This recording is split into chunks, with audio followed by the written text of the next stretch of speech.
Père, nous te glorifions. Merci Seigneur. Merci de venir siéger au milieu de nous. Merci de venir t'introniser en tant que roi et en tant que Père au milieu de nous.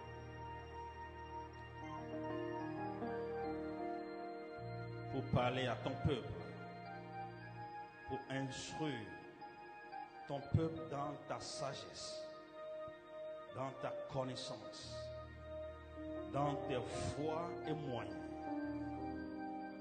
capable de nous amener dans notre gloire. Viens parler à ton peuple.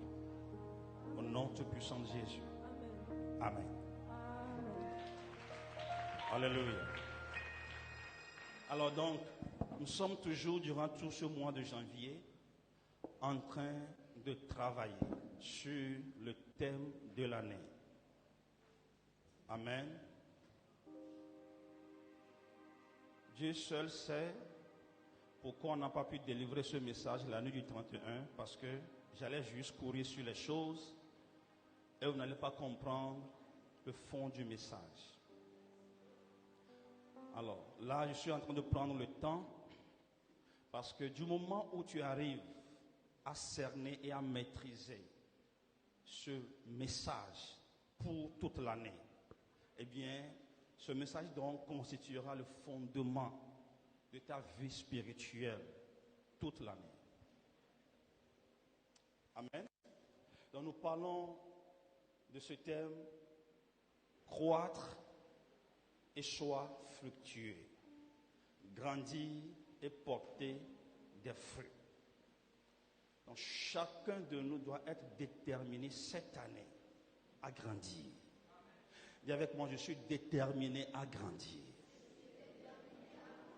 La Bible dit aussi longtemps que l'héritier, malgré son droit d'héritage, demeure encore enfant.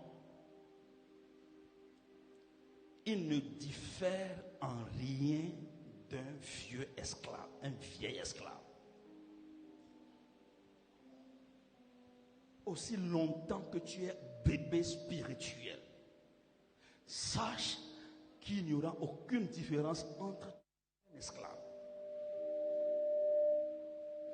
Il ne diffère en rien d'un esclave. Mais la Bible continue en disant, mais il est soumis encore à des tuteurs et à des administrateurs.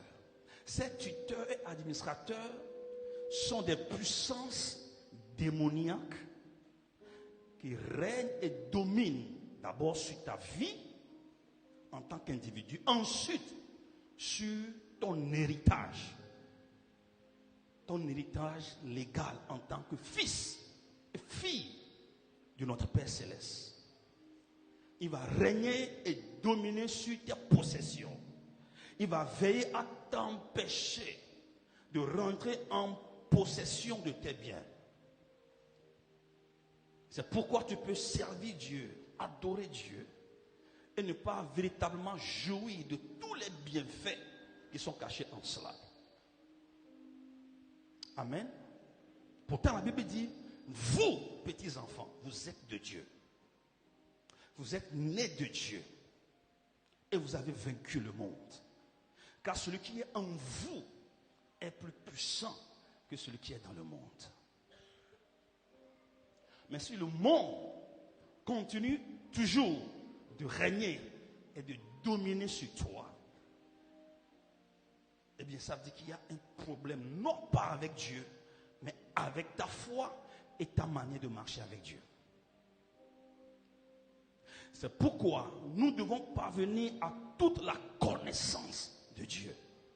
C'est pourquoi Éphésiens chapitre 4, le verset 11 a dit, quand il est monté au ciel, il a fait des dons à l'église.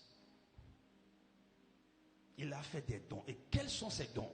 Il a fait certains comme apôtres, d'autres comme prophètes, d'autres comme évangélistes, d'autres encore comme pasteurs et docteurs, pour le perfectionnement des saints, pour préparer les saints, pour aiguiser les saints.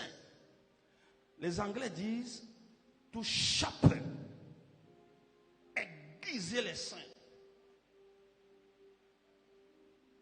pour l'œuvre du ministère.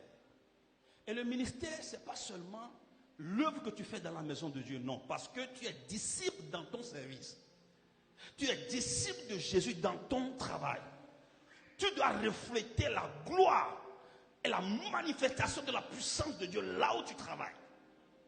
C'est un ministère aussi. Parce que quand tu vas manifester la puissance de Dieu et la gloire de Dieu dans ton travail, les gens demanderont d'après ton Dieu. Amen. C'est pourquoi Pharaon pouvait dire à Joseph, mais qui d'autre que toi dans ce royaume pourra accomplir cette tâche pour nous? Quelqu'un reçoit l'onction, la grâce de Joseph ce matin.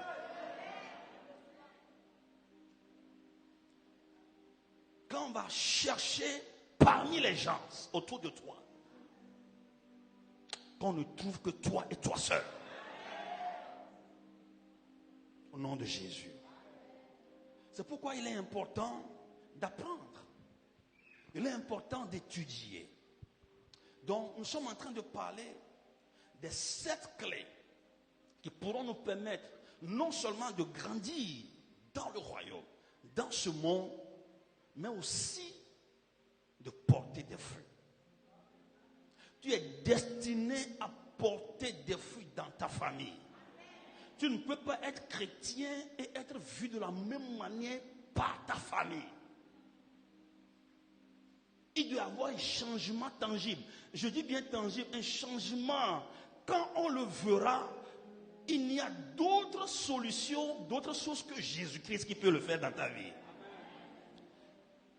Est-ce qu'on est ensemble?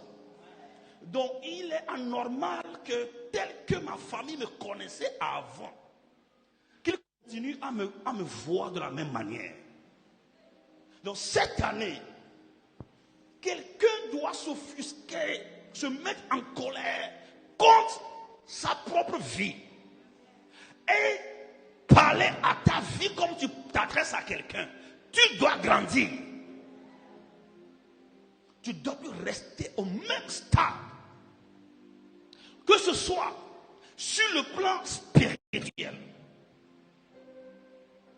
Il doit y avoir un changement dans ta vie cette année. Amen. Il doit y avoir un changement dans ta vie cette année. Sur le plan spirituel, un changement sur le plan mental. Cultiver ton mindset, ta mentalité, ton niveau de connaissance en Christ et dans d'autres choses. Tu dois expérimenter une croissance dans quel domaine aussi? Dans le domaine physique. Que physiquement, que quelque chose puisse changer dans ta vie et autour de ta vie. Car quelqu'un viendra te visiter encore en 2024 qui te dise, je ne reconnais plus le Marcel que j'ai connu en 2023. J'ai vu sa morphologie a changé. Il y a une gloire que son visage dégage. Et tout autour de sa vie devient différent. Que ce soit la portion de quelqu'un qui m'entend. Au nom tout puissant de Jésus. Sur le plan relationnel, que l'Éternel Dieu, vu ton degré de travail que tu vas faire, tu vas attirer une certaine catégorie de personnes. Ça, je sais que tu n'as pas bien compris. Par ton degré de croissance spirituelle, mentale, physique, sans parler, tu vas commencer par attirer un certain nombre de personnes. Les gens aimeront ton affaire. Les gens aimeront vivre avec toi. La Bible dit le temps viendra où les gens viendront nous voir pour dire nous voulons aller avec vous. Parce que nous avons remarqué que c'est avec vous que Dieu se trouve. Dans le désert, pendant l'exode du peuple d'Israël, il y a eu un Madianite au milieu de ce peuple. Un Madianite, quand il parle de Madianite, il parle d'un Africain. Pendant qu'ils étaient dans le désert, Moïse a demandé à ce Madianite, à cet Africain, est-ce que tu ne vas pas venir partir avec nous? Viens avec nous. Le Madianite dit non, je dois retourner dans mon pays. Il dit non, viens avec nous parce que toi tu maîtrises le désert. Et comme le Madianite insistait, refusait, il lui a dit, l'Éternel Dieu nous a fait des promesses. Lorsque tu partiras avec nous, toutes les bonnes choses qu'il nous donnera, tu auras une part dedans. Je prie que ce soit la grâce et l'onction de quelqu'un. Que les gens viennent te voir pour te solliciter. Vu ta dimension spirituelle, mentale, la dimension de ta connaissance, que les gens viennent te solliciter. Que les gens se plaisent quand ils sont avec toi. Même les paroles qui sortiront de ta bouche seront des paroles de bénédiction. Les gens se sentiront bénis par tes paroles. Que l'Éternel Dieu bénisse ta bouche. Et par-dessus tout, tu vas expérimenter la croissance financière. La croissance financière. Lorsque tous ces éléments seront rassemblés, la croissance financière viendra automatiquement. Est-ce qu'on est ensemble? C'est pourquoi cette année 2024 doit être une année de résolution. Une année de différence. Est-ce qu'on est ensemble? Est-ce qu'on est ensemble? Que ta pensée soit aiguisée ce matin. Amen. Donc, nous sommes en train de parler des 7 clés pour grandir et porter des fruits. Première clé. Première clé. Il s'agit de quoi?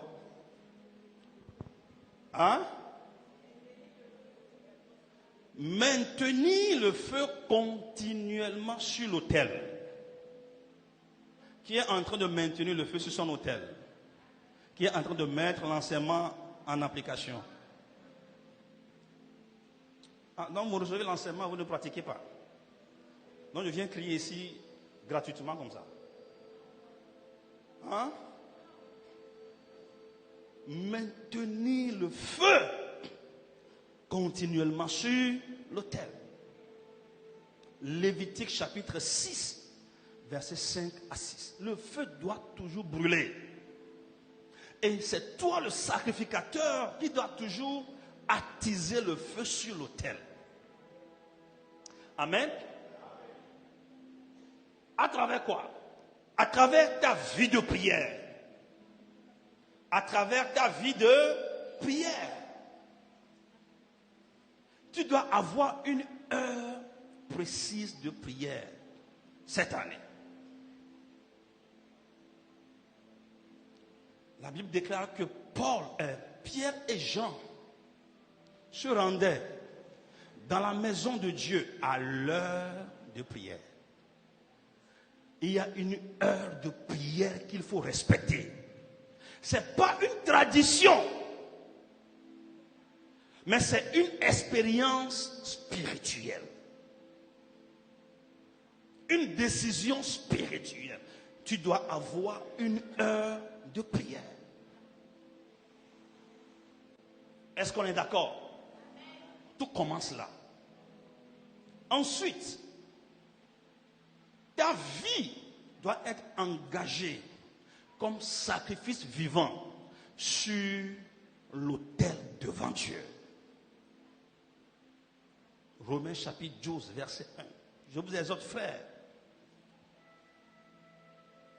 consacrez votre corps comme un sacrifice vivant, saint et agréable. c'est de votre part un culte raisonnable pour Dieu. Tu veux donner un culte raisonnable à Dieu, que ta vie soit sainte et sanctifiée. Chaque jour, quand tu te réveilles, dis-toi que ma vie est un sacrifice vivant sur l'autel de Dieu. Ma vie ne m'appartient plus. Mon corps ne m'appartient plus. Chaque jour, n'oublie pas. Le jour où tu vas oublier, tu vas tomber. Nous chutons la plupart des temps parce que nous oublions qui nous sommes et ce que nous devons faire.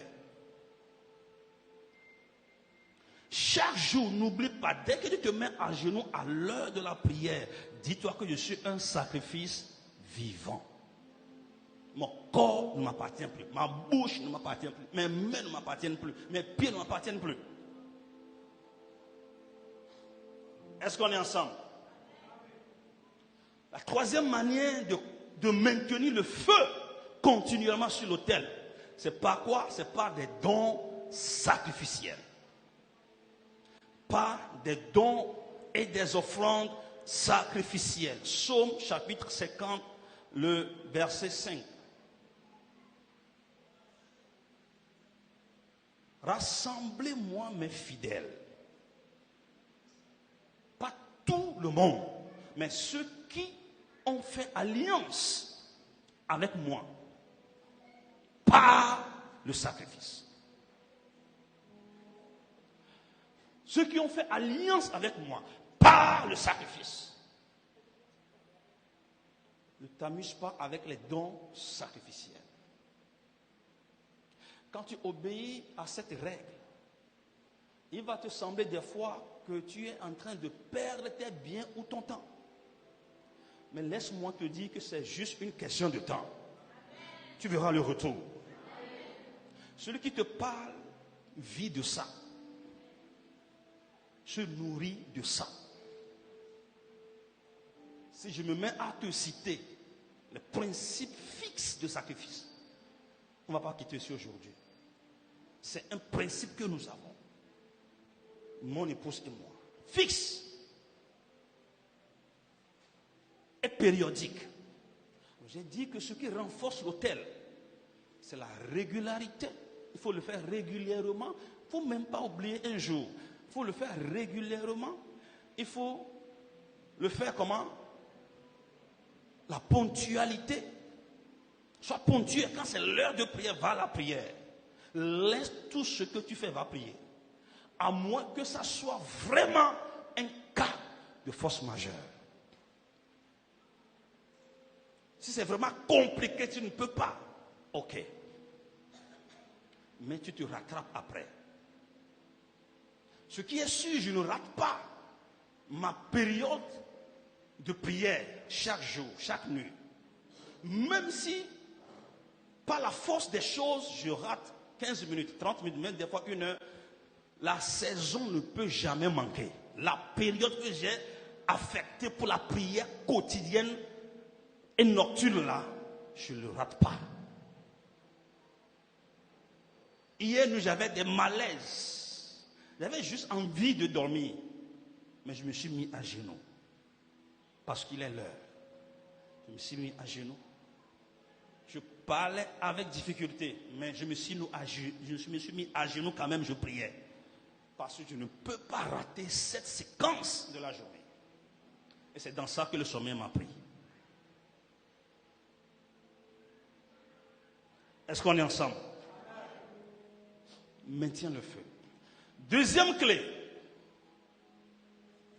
Ressusciter ton premier amour. Ressusciter ton premier amour. Apocalypse chapitre 2, le verset 4 à 5. Je connais tes œuvres. Je connais ta persévérance. Je connais ton engagement. Mais j'ai contre toi une seule chose. Quel que soit ce que tu fais, c'est bon, mais je ne suis pas encore satisfait parce que ce n'est pas comme ça que tu faisais avant. Tu as perdu ton premier amour. Quelque chose entre-temps t'a découragé. Quelque chose entre-temps t'a frappé. Tu as baissé les bras. J'ai contre toi que tu as abandonné ton premier amour. Verset 5. Lève-toi donc où tu es. Répands-toi. Sinon, je viendrai à toi et j'enlèverai ton chandelier de sa place. Si tu ne ressuscites pas le premier amour, le premier zèle, mais si toi tu es là, tu n'as même pas de zèle du tout. Toi, ça dit que toi là même, tu n'es même pas classé dans la catégorie des personnes là dont on parle. Parce que toi là, tu n'existes même pas. Si toi tu n'as aucun zèle pour Dieu, si rien n'attraque ta passion pour Dieu, tu es là fade, froid. La Bible dit, tu n'es ni froid, tu n'es ni chaud, je te vomirai. Soit tu es froid et tu quittes l'église, tu rentres dans le monde. Va faire ta vie. Ceux qui sont froids là, ils sont dans le monde. Hein? Amen. Donc, il faut que quelque chose aiguise ta passion dans la maison de Dieu. Est-ce qu'on est ensemble? Donc tu dois ressusciter ton premier amour, ton degré d'engagement, ton niveau d'engagement. L'œuvre de Dieu doit être primordiale pour toi. Amen. L'œuvre de Dieu doit être primordiale. Si tu ne fais pas ça, tu ne grandiras pas spirituellement. Personne ne grandit spirituellement en restant chez lui à la maison. Personne ne grandit spirituellement en s'entourant d'une multitude de raisonnements, d'arguments. Tu veux t'envoler cette année? Lève-toi, sois passionné pour Jésus. Amen. Sois passionné, sois chaud pour Jésus.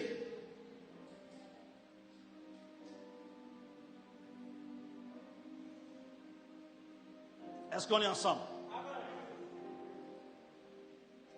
Est-ce que ça passe? Ça, c'est la deuxième clé. Troisième clé.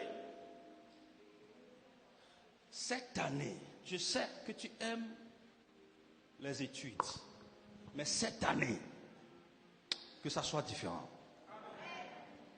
Développer ta capacité à apprendre.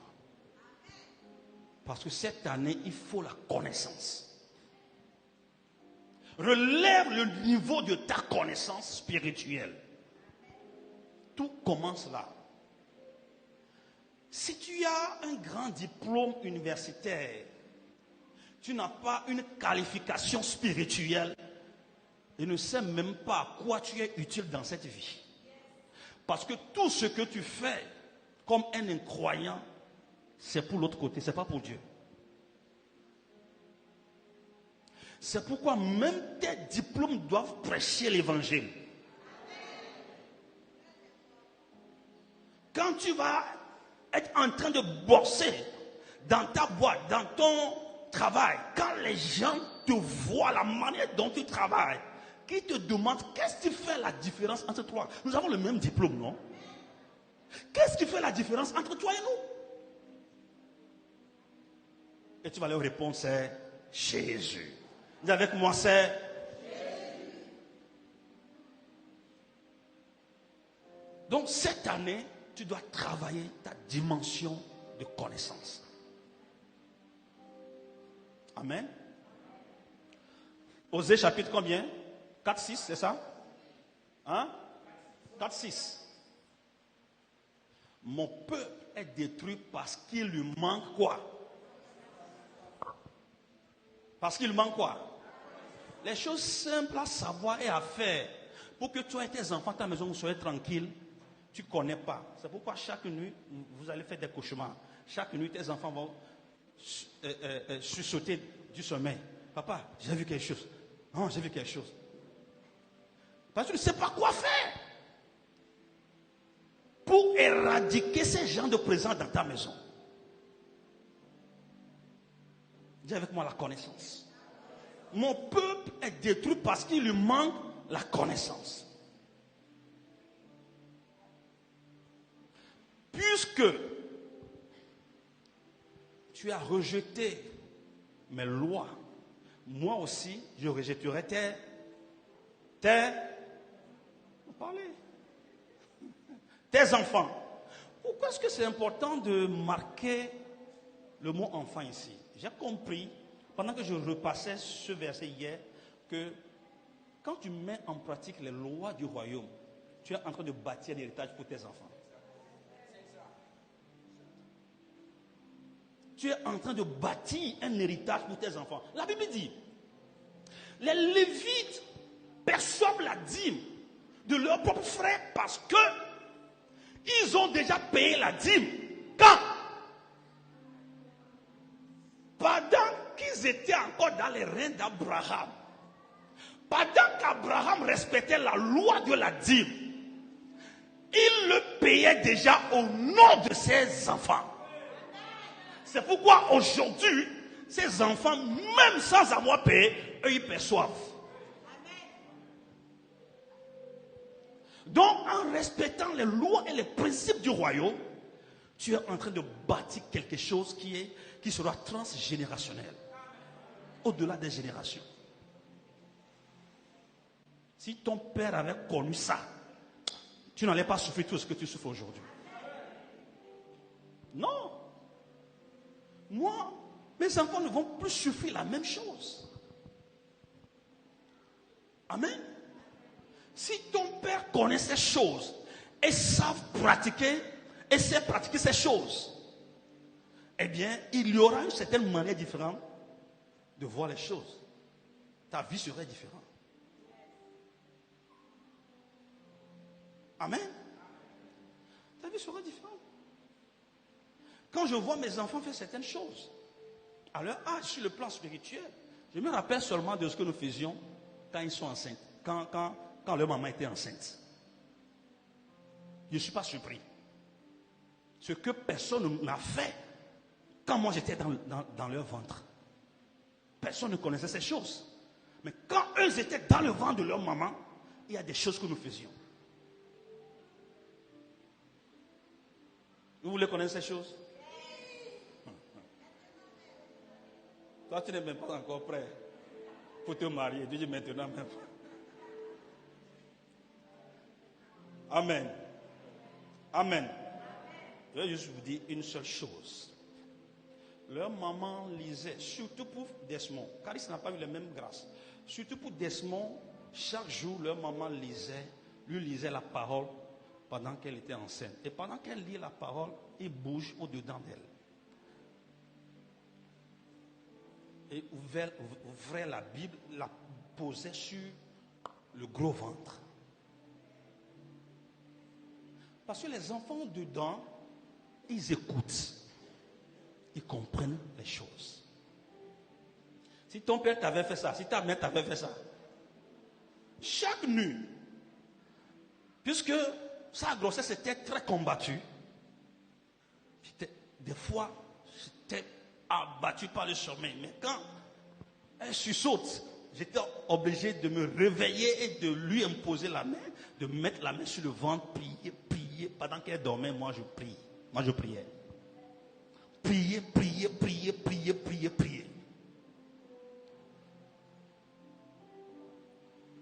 Non, il y a des choses que tu dois connaître. Il y a des choses à faire. Il y a des alliances que tu peux faire avec Dieu, ton Père. La maladie ne passera pas par ta maison. Amen. Mais pendant qu'on évolue ensemble, tu vas découvrir des choses. Pendant même que je parle, tu reçois l'impactation. Tu reçois le transfert. La dernière clé que nous allons voir, c'est l'impactation spirituelle. Si tu n'es pas impacté, tu ne peux pas porter des fruits. Ça, c'est la dernière. Le jour là, nous allons prier, les gens recevront leur impact spirituel. La dernière clé. Est-ce qu'on est ensemble? Est-ce qu'on est ensemble? Alors, nous avons énuméré combien de clés? 3. 4. La connaissance. Hein?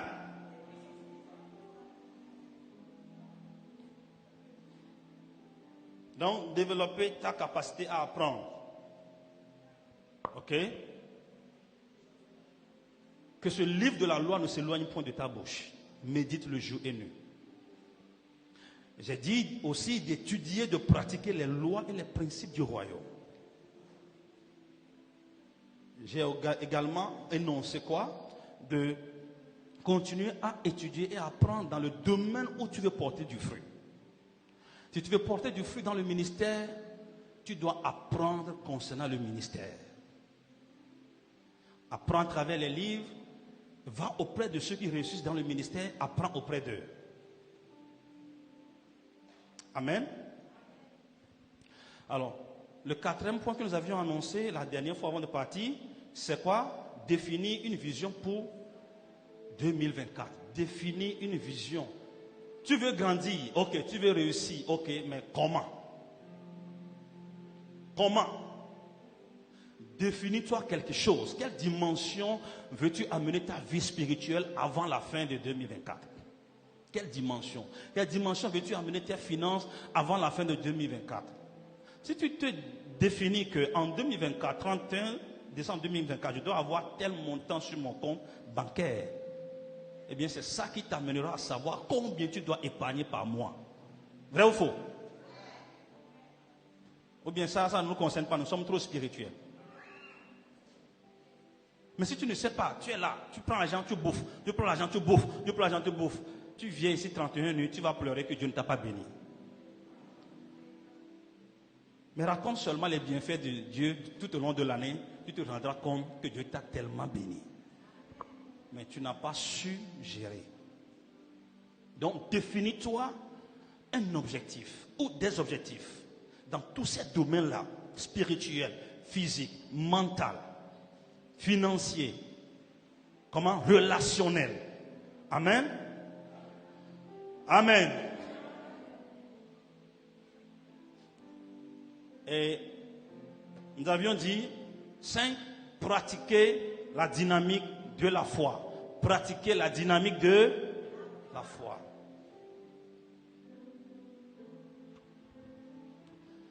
Quand tu définis ta vision, il faut développer une certaine dimension pour l'atteindre. Amen.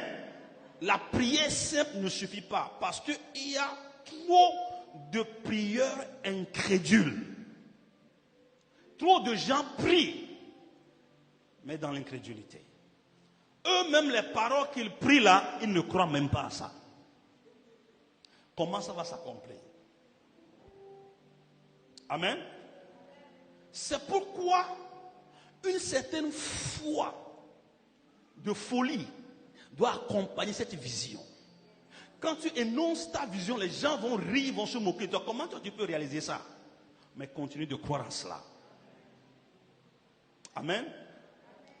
Dieu a dit à Jérémie, chapitre 1, qu'est-ce que tu vois, Jérémie? Qu'est-ce que tu vois? Il dit, je vois une branche d'amandier. Il dit, très bien, tu as bien vu, car je veille sur ma parole pour l'accomplir. Ce que tu as vu là, je vais veiller sur ça. Et c'est ça que je vais accomplir. Qu'est-ce que tu vois? Ferme tes yeux 2 secondes. Ferme tes yeux 2 secondes. Qu'est-ce que tu vois en fin 2024? Qu'est-ce que tu vois? Vois quelque chose. La vision, c'est quelque chose que tu peux voir, non pas par les yeux physiques, mais par les yeux du cœur. Maintenant, ouvre les yeux. Tu as vu quoi? Cette chose-là que tu as vue, eh bien, crois en ça. Si tu veux porter ce fruit, tu dois croire que Dieu est capable de réaliser ça à travers ta vie. Hébreux chapitre 11, le verset 1 à 3. Hébreux chapitre 11, le verset 1 à 3. Or, la foi est une faible assurance des choses qu'on espère, une démonstration de celles qu'on ne voit pas. Une ferme assurance. Qu'est-ce que tu espères pour 2024? Alors, tu dois avoir une ferme assurance que ce que tu espères là va se réaliser. Ça, c'est la première partie de la foi. Ça, c'est c'est la foi, c'est ce que j'appelle la foi intellectuelle, la foi mentale. Ça, c'est la première dimension. Ça ne suffit pas. Il faut maintenant l'accompagner de la démonstration des choses qu'on ne voit pas. La démonstration des choses qu'on ne voit pas. Ce que tu espères et que tu ne vois pas encore, tu vis et tu te comportes comme si tu l'as déjà obtenu. La démonstration, tu vis ça. Alléluia. Tu vis ça. Chaque jour, cette chose-là occupe ta pensée, occupe ton cœur, ton être. Tu es possédé par la chose. Mais ça, c'est différent d'avoir de vaines ambitions, des ambitions démesurées. Ce n'est pas de ça que je parle. Amen. Donc, il faut croire que ton Dieu est capable de réaliser cette chose. Alors, qu'est-ce qu'il faut faire? Être conscient d'une prophétie sur ta vie. Qu'est-ce qui peut te permettre de démontrer cette foi? Tu dois être conscient de l'existence d'une prophétie sur ta destinée, sur ta vie. Partout où je passe avec une certaine parole, une certaine prophétie sur ma vie. Je ne suis pas vide. Il y a une parole, une prophétie qui est rattachée à ma destinée. Ça, je le crois fermement. Est-ce que vous comprenez? Donc, il faut être conscient de l'existence d'une prophétie sur ta vie. Amen. Deuxième chose, être animé d'un autre esprit. Être animé d'un autre esprit.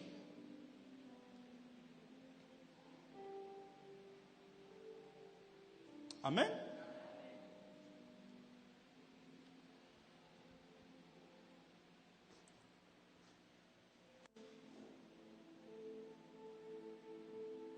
L'apôtre Paul a dit à Timothée, ne néglige pas le don que tu as reçu par prophétie.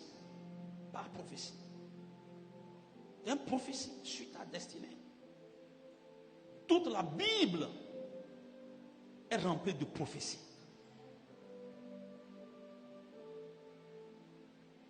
Si jamais aucun prophète n'a prophétisé sur ta vie, prends la Bible, va y chercher ce que tu veux. Proclame-le comme prophétie sur ta vie. Est-ce qu'on est ensemble? Être animé de notre esprit. Nombre chapitre 14, verset 24. Nombre chapitre 14, le verset 24. Nombre 14, 24. Et parce que mon serviteur Caleb a été animé d'un autre esprit et qu'il a pleinement suivi ma voie, je le ferai entrer dans le pays où il est allé et ses descendants le posséderont. Et parce que Caleb est animé d'un autre esprit. Pendant que tous les autres crient, non, la terre promise est difficile à conquérir. Caleb, lui, il est animé de quoi? D'un autre esprit. Pendant que les gens murmuraient, pendant que les gens se plaignaient, lui, il était animé d'un autre esprit. C'est-à-dire une autre mentalité. Il était animé d'une autre mentalité. Il ne voulait même pas écouter les autres. Il ne voulait pas se laisser influencer par les autres. Non, Dakar est difficile. Non, Sénégal est difficile. Sénégal peut être difficile pour certains, mais pas pour moi. Parce que moi, je suis un mandataire du royaume. Je suis envoyé par le royaume. En 2012, pendant que je priais pour le ministère, c'était le début de l'église. Tous les pasteurs que j'ai visités disent, le Sénégal est difficile, le Sénégal est difficile. J'ai commencé par avoir peur et j'ai commencé par croire en ce qu'ils disaient. Quand on m'appelle du pays, comment va la mission? Je me plaignais seulement, Un jour, j'ai un ami pasteur m'a appelé. Il dit, comment ça se passe? Il dit, non. En tout cas, ici, c'est difficile. Il dit, ne dis pas que c'est difficile. Ne dis pas que c'est difficile. Alors, quand il m'appelle encore, comme je me suis dit, je me suis imposé que le fait que ce ne soit pas difficile, il dit, c'est comment? Il dit, bon, c'est pas facile quand même. Parce que je ne voulais pas que le mot difficile sorte encore. Et un jour, je méditais la parole de Dieu, j'arrivais sur ce passage. On n'avait pas encore de membres. J'étais sur ce passage et j'ai senti le Saint-Esprit me dire, si tu pouvais être animé d'un autre esprit comme mon serviteur Caleb, tu posséderas ce pays. Et à partir de ce moment, ma foi a changé. Cette révélation, vous savez, quand tu lis la Bible et tu piques une révélation, ça booste ta foi en même temps. Parce que c'est un message spécifiquement adressé à toi. Ils étaient 12 à aller visiter la terre promise. 10 personnes murmuraient, 10 personnes se plaignaient. Ils disaient non, ceux qui habitent la terre promise, ce sont des géants. Nous étions devant eux comme des sauterelles. En aucun cas, nous ne pouvons pas posséder ce pays. Mais la Bible dit Josué et Caleb, ils étaient animés d'un esprit différent. Et l'Éternel a dit, puisque mon serviteur Caleb a été animé d'un esprit différent et qu'il a pleinement suivi ma voie. La foi, c'est de prendre la décision de suivre pleinement la voie de Dieu malgré les difficultés. Je reprends. La foi, c'est prendre la décision de suivre pleinement la voie de Dieu, quelles que soient les situations, quelles que soient les circonstances, quelle que soit la crise, quelles que soient les difficultés. C'est ça la foi. Peu importe ce que les gens disent à gauche, peu importe ce qu'ils disent à droite, je prends la décision de continuer à suivre mon Dieu comme je l'ai toujours fait, et même plus qu'avant. Pourquoi? Parce que je vois quelque chose devant. La Bible déclare que ce n'est pas la foi que Moïse s'est levé un jour et a interdit à tout le monde. À partir d'aujourd'hui, je vous interdis de m'appeler encore fils de la fille de Pharaon, parce que je n'appartiens pas à ce peuple. Et il a quitté le confort de l'Égypte. Il est allé vers son peuple qui était en ce moment sous l'esclavage. Mais la Bible dit, il avait eu à l'époque la révélation du Fils de Dieu. Il voyait loin vers la récompense. Il voyait loin vers le salaire. Quand tu vois loin vers la récompense, ta foi sera boostée. Troisième chose à faire pour manifester la foi, revêtir une mentalité de vainqueur et la confesser chaque jour. Revêtir une mentalité de vainqueur. Les peureux ne pourront pas accomplir leur destinée dans ce monde. Parce que cette vie est cruelle. Cette vie est méchante. Les gens feront tout pour t'empêcher de réussir. Si tu n'es pas armé d'une mentalité de fer, malgré les échecs, tu dis je n'abandonne pas. Je reste debout, j'avance. Si tu veux grandir cette année, porter des fruits, il faut être animé d'un autre esprit. Il faut s'armer d'une mentalité de paix. Dur. Est-ce qu'on est ensemble? Josué chapitre 14, verset 10 à 12. Josué 14, 10 à 12. Josué 14, 10 à 12. Et maintenant, voici, l'Éternel m'a fait vivre. Regardez un peu les paroles d'une personne. Comment une personne peut être aussi audacieuse, déterminée. Durant 40 ans, il n'a jamais changé d'avis. Durant 40 ans, il n'a jamais changé d'avis. Maintenant, voici, l'Éternel m'a fait vivre comme il l'a dit. Ce que je lis, ça fait suite à Nombre 14 que j'avais annoncé. C'est une suite. Il y a 45 ans que l'Éternel parlait ainsi à Moïse lorsqu'Israël marchait dans le désert. Lorsque Dieu a fait la promesse dans Nombre 14 qu'il va me donner cette terre, Moïse était encore vivant à l'époque. Et il avait promis cela. N'est-ce pas? Et de là jusqu'à aujourd'hui, ça fait combien d'années? 45 ans. Et maintenant, voici, je suis âgé aujourd'hui de 85 ans. Âgé de combien? Et ça, c'était pas au temps où les gens mouraient à 900 ans. C'était pas au temps où les gens mouraient à 800 ans. Vous savez qu'il y a eu un temps, les gens mouraient à 800, 900 ans. Hein? Les Enoch, ils ont vécu jusqu'à 900. N'est-ce pas? C'est pas ce temps. C'est pas ce temps. C'est au temps où Dieu a dit que même si quelqu'un vit trop là, c'est sans quelque chose. Mais lui a 85 ans. Il avait 40 ans. Quand Dieu lui avait fait la promesse, Dieu a dit à Moïse que lui là, il va posséder la terre. 1 an, 2 ans, 45 ans après, le monsieur là n'a jamais abandonné sa vision. Il était resté déterminé face à la promesse de Dieu. Face à la promesse de Dieu. Déterminé. Amen. La Bible déclare que Abraham, face à la promesse de Dieu, n'a pas été incrédule. Il était déterminé. Convaincu d'une chose, ce que Dieu a promis, il peut aussi l'accomplir. Si c'est Dieu qui l'a promis, il a le pouvoir de l'accomplir. Moi, je peux ne pas avoir le pouvoir, mais le Dieu qui m'a appelé, il a le pouvoir de l'accomplir. Il attend seulement ma détermination. Il attend seulement ma résolution. Il attend seulement mes objectifs. Il attend seulement comment je vais travailler.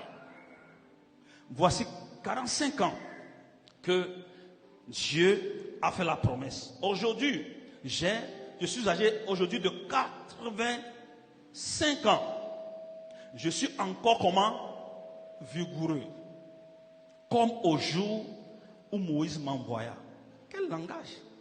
Il dirait, quand j'avais 40 ans, la force, l'énergie physique et mentale que j'avais, quand Dieu m'avait fait la promesse, 45 ans après, aujourd'hui j'ai 85 ans, rien n'a changé dans cette force physique.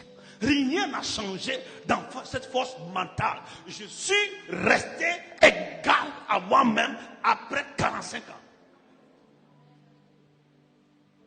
Quelle résolution, quelle détermination. 85 ans, et je précise, c'est pas au temps où les gens, c'est à l'âge de 500, 600 ans qu'ils donnent naissance à un enfant. Leur fils aîné, c'est à 500, après 500 ans. C'est pas en ce temps. Amen. Mais le monsieur a refusé de vieillir dans sa pensée. Le corps a vieilli, mais lui dit, je suis encore comment? Ah, est-ce que vous êtes avec moi? Je dis, le corps a vieilli.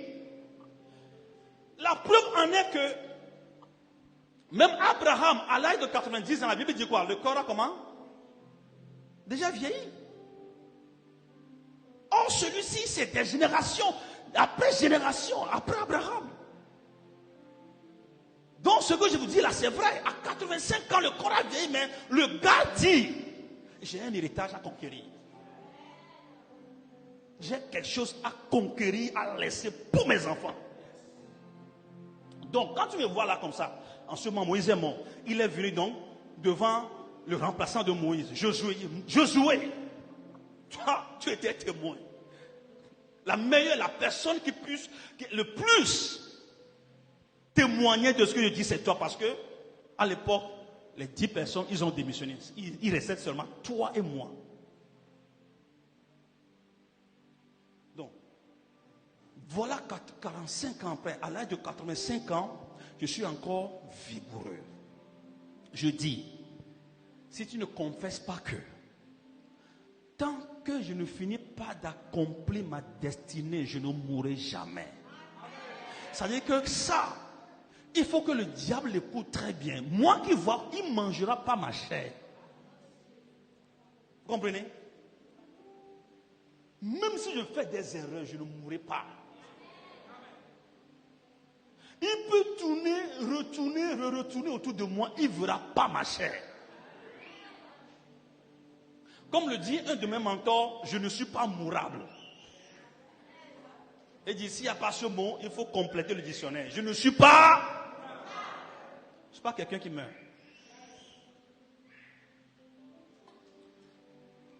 Le jour où vous apprendrez que je suis mort, c'est que dites que c'est un mensonge. C'est un mensonge. Ça ne viendra pas. Je prends mon Dieu à témoin, ça ne viendra pas. Jusqu'à ce que je finisse ma mission dans ce monde. Si ma mission ne finit pas, je refuse de partir. Donc, je ne vais pas partir à 85 ans. Si Caleb n'est pas mort à 85 ans que lui commence sa vie. Je ne vais pas partir à 85 ans. Le reste là, il faut faire le calcul. Mais ce qui est sûr, si Caleb a pu faire 85 ans, je ferai plus que lui. Parce que je suis dans la nouvelle alliance. Frère, si tu as peur de mourir, tu mourras.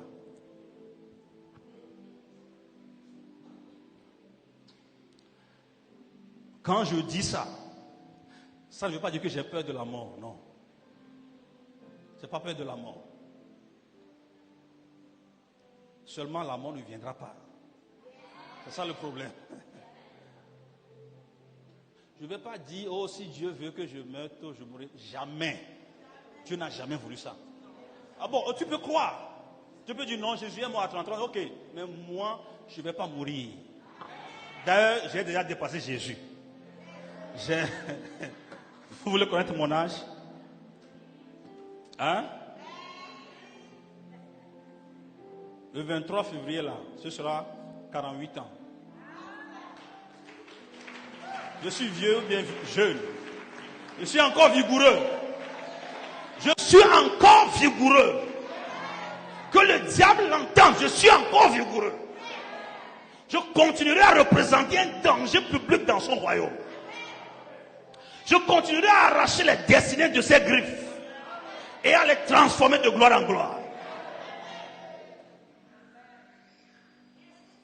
À 85 ans, quelqu'un qui a 85 ans n'a pas peur de mourir.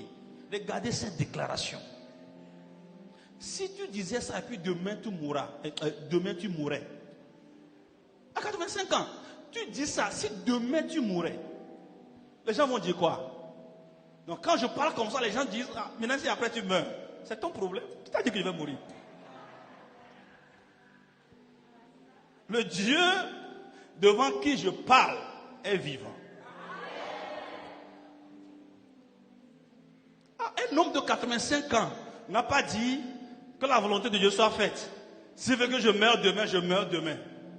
Je mourrai demain. S'il ne veut pas que je meure, jamais je ne parlerai pas comme ça. Ça, c'est la parole d'un ignorant. Quand tu connais la loi de Dieu, les principes du royaume, tu ne parles pas comme ça. Donc, manifester la foi, c'est de s'armer d'une mentalité de fer.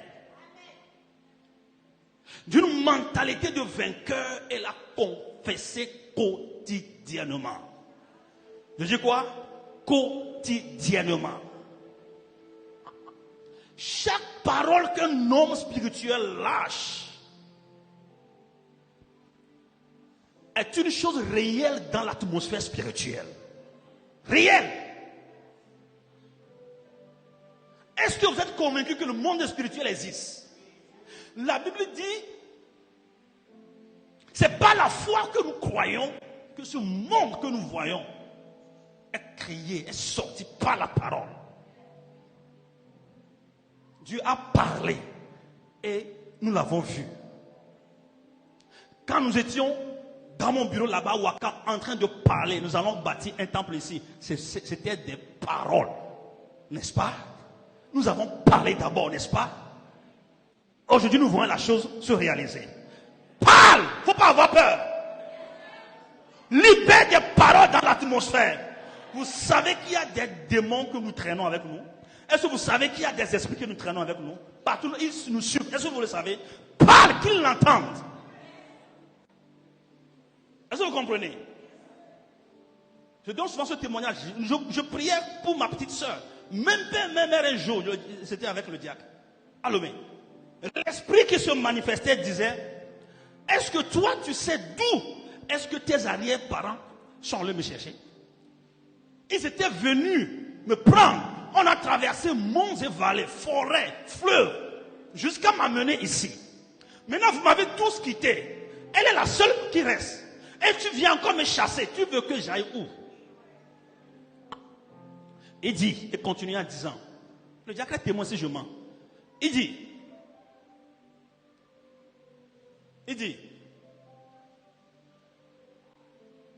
j'ai reçu la responsabilité de veiller sur vous. C'est pourquoi partout où vous allez, je suis là. Même toi, je viens jusque dans ton pays là-bas. Sauf que je ne peux pas te toucher. Je dis, tu as bien parlé.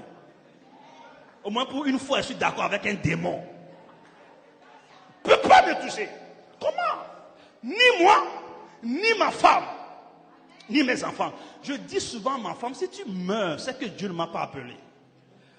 Parce que quand elle a souvent peur des esprits de famille, parce que sa famille, son père est mort, sa mère est morte, sa grand-sœur est morte. Donc c'est elle qui est sur la liste maintenant. Je dis, si tu meurs, c'est que je ne suis pas appelé. Vous comprenez? Non. Ça ne peut pas arriver. Pas maintenant. Ça ne peut pas arriver.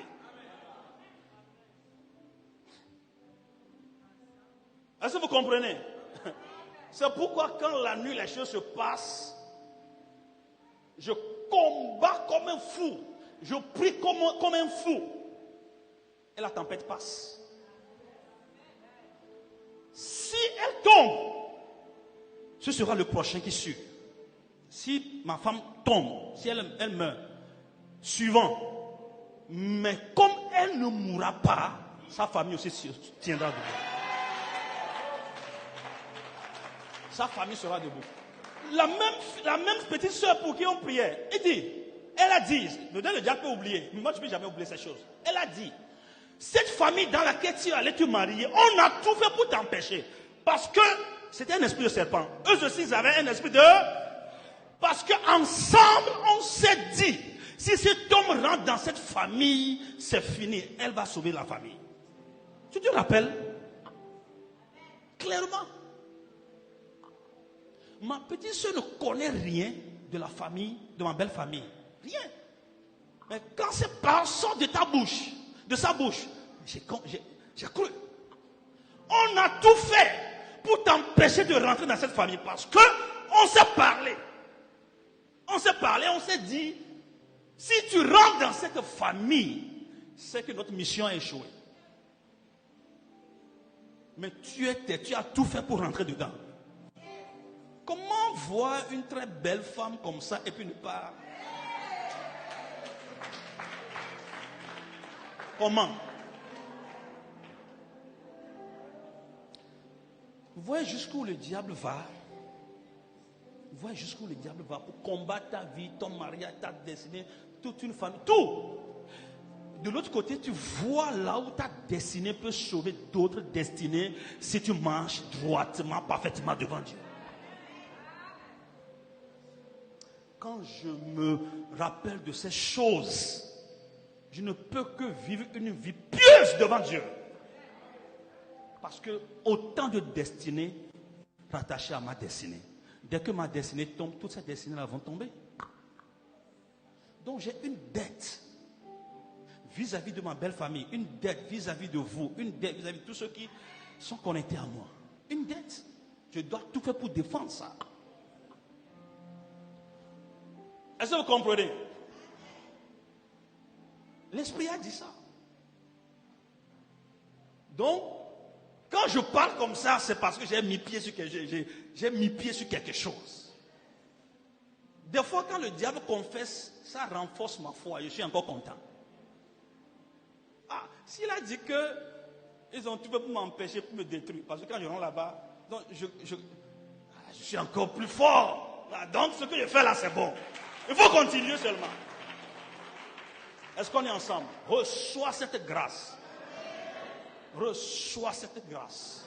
Reçois cette grâce. Reçois cette connexion maintenant. Alors, je n'ai pas terminé le passage. Je suis âgé aujourd'hui de 85 ans. Je suis encore vigoureux. Comme au jour où Moïse m'envoya. Je n'ai pas changé. J'ai autant de force que j'en avais alors. Soit pour combattre, un vieux de 85 ans. Soit pour combattre, soit pour sortir et pour entrer. Donne-moi donc cette montagne dont l'Éternel a parlé dans ce temps-là. Donne-moi cette montagne. Vous qui fuyez la montagne, ne fuis pas ta montagne. Un jour j'ai prêché, j'ai intitulé mon message, ne fuis pas ta montagne. Derrière ta montagne se cache toujours quelque chose de glorieux. Ne fuis pas tes difficultés. Résiste. Rentre dans la tempête. Résiste. Sois ferme. Dur, tenace. Va jusqu'au bout. N'abandonne pas. Et donne-moi donc cette montagne dont l'Éternel a parlé dans ce temps-là, car tu as appris alors qu'il se trouve des Anakim et qu'il y a des villes grandes et fortifiées. L'Éternel sera peut-être avec moi et je les chasserai comme l'Éternel l'a dit. L'Éternel sera peut-être avec moi. Moi, j'enlève peut-être. Peut-être là, ce n'est pas le langage d'un fils mature. Vous savez, dans la nouvelle alliance, il y a des langages qui ne passent pas. Dans la nouvelle alliance, il y a des langages qui ne passent pas. Pas peut-être. Un enfant de Dieu ne parle, il dit peut-être. Amen. Vous savez, tous ceux qui sont dans l'Ancien Testament, ils sont normalement considérés comme... Ils n'ont pas le titre de fils. Hein. Le fils est venu par le moyen du fils aîné, Jésus-Christ.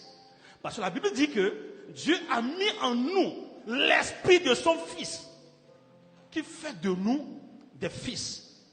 Ce qui fait que nous pouvons appeler Dieu Père. À l'époque, il n'avait pas ce privilège. Donc le langage du Nouveau Testament, de la Nouvelle Alliance, ce n'est pas peut-être. Il faut parler avec assurance. Parler comment? L'Éternel sera avec toi. Je prophétise à quelqu'un, l'Éternel sera avec toi. Pas peut-être, je dis l'Éternel est avec toi. L'Éternel est avec toi. Et tu vas conquérir cette montagne. Tu vas conquérir ce problème. Tu vas conquérir cette difficulté. Tu iras de l'autre côté. Tu iras à l'autre rive. Au nom de Jésus.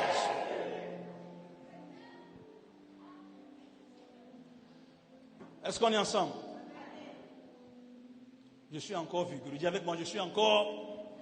Même si tu es malade, parle positivement. La Bible dit désormais que le pauvre dise je suis riche et que le faible dit je suis. Que le pauvre dise je suis riche, c'est ça la démonstration des choses qu'on ne voit pas. Tu parles comme un riche, tes démarches sont comme les démarches d'un riche. Tu marches en haussant les épaules. Tu n'as peur de personne. Même si tu as porté ton vieil habit là, que ça ne t'influence pas à côté de quelqu'un qui a porté les choses de milliards. Ne sois pas influencé. Tu es riche.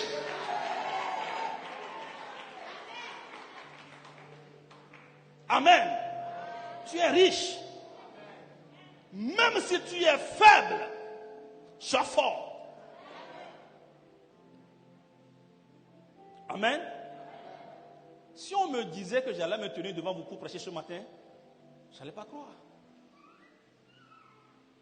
Je ne pouvais pas faire tout ce trajet-là, quitter ma maison pour venir sans aller à la toilette. Mais d'abord, mon premier choc, c'est que j'ai pu conduire jusqu'à venir ici sans avoir le besoin. Ça, c'est mon premier choc. Parce que à la maison, là, depuis hier matin, je ne vais pas te dire, tu vas te moquer de moi.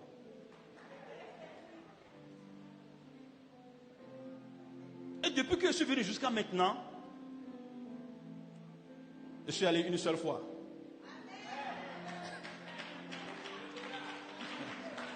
Et c'est la dernière fois.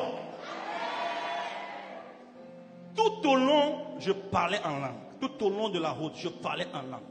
Je commandais à ces maux de ventre. Je commandais à cette maladie. Je priais. Dans ma chambre, avant de sortir, je dis maintenant je vais partir, je vais aller dans la maison de Dieu pour faire le travail de Dieu. Donc maintenant je te commande, stop! Stop!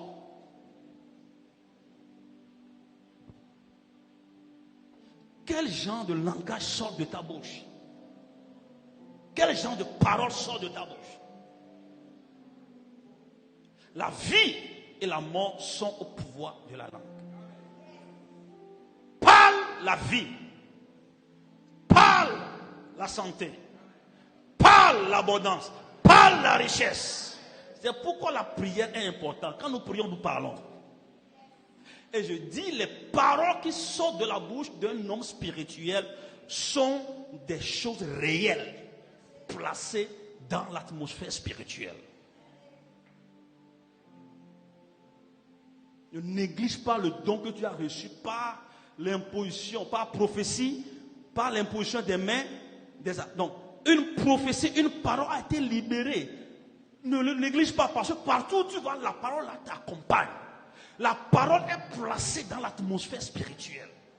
Frère, est-ce que vous êtes conscient de cela? Je vous ai dit le dimanche parce qu'il y a des gens qui programment des paroles et les positionnent dans l'atmosphère spirituelle. Toi, innocent, tu passes là-bas par malheur, tu seras frappé. Parce qu'il y a une parole qui a été laissée là. Amen. Ce n'est même pas dirigé contre toi. Vous croyez que tous ceux qui font incident sur la route, là, c'est des paroles qui sont prononcées contre eux? Non, c'est des choses qui ont été faites là-bas. Dans l'environnement, il y a certains environnements, quand tu rentres là-bas, ça veut dire que tu es foutu. Le jour où tu vas comprendre la réalité du monde spirituel, ton comportement changera. Amen. Amen. Il faut avoir une dimension de foi élevée. Il faut que ta foi soit une foi dynamique. La foi dynamique, c'est la foi de chaque jour. Je dis souvent, ta prière d'hier peut te sauver aujourd'hui. Mais ta foi d'hier ne te sauve pas aujourd'hui. Si tu as eu la foi hier et aujourd'hui tu n'as plus de foi, rien ne se passera. La foi, c'est la monnaie de conversion des réalités spirituelles dans le physique. Tu ne l'as pas, tu n'as rien. Si tu as quelque chose, c'est que Dieu a eu pitié de toi. Parce que tout ce dont nous avons besoin existe déjà dans le monde spirituel. Mais la foi est seule capable de les convertir et de les catapulter du monde spirituel au monde des vivants, au monde réel. Amen. Donc il faut croire. Il ne faut pas voir pour croire. Il ne faut pas vouloir voir avant de croire.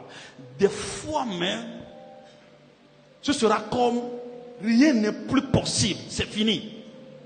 Mais tu dois être têtu et fou et continuer à croire. Voilà quelqu'un qui a 85 ans et qui croit. Toi, tu as quel âge et tu te plains déjà? Oh, je vieillis. Oh, je grandis. Tu vieillis. Tu as vieilli plus que qui?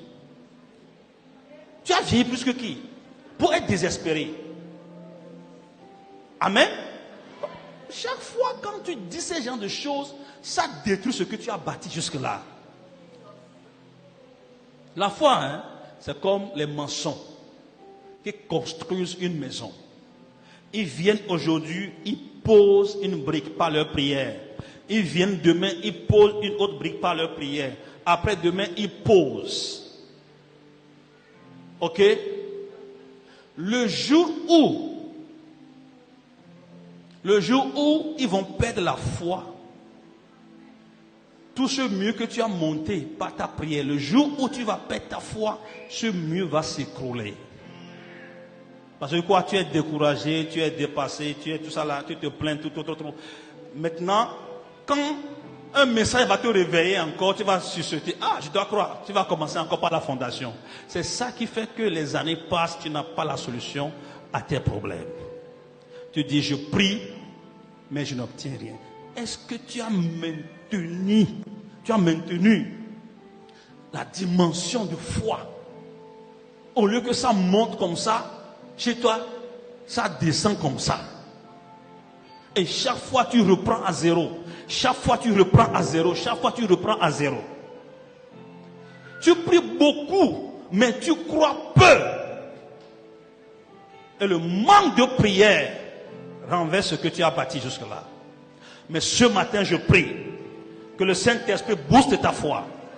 Que le Saint-Esprit suscite ta foi, augmente ta foi au nom de Jésus.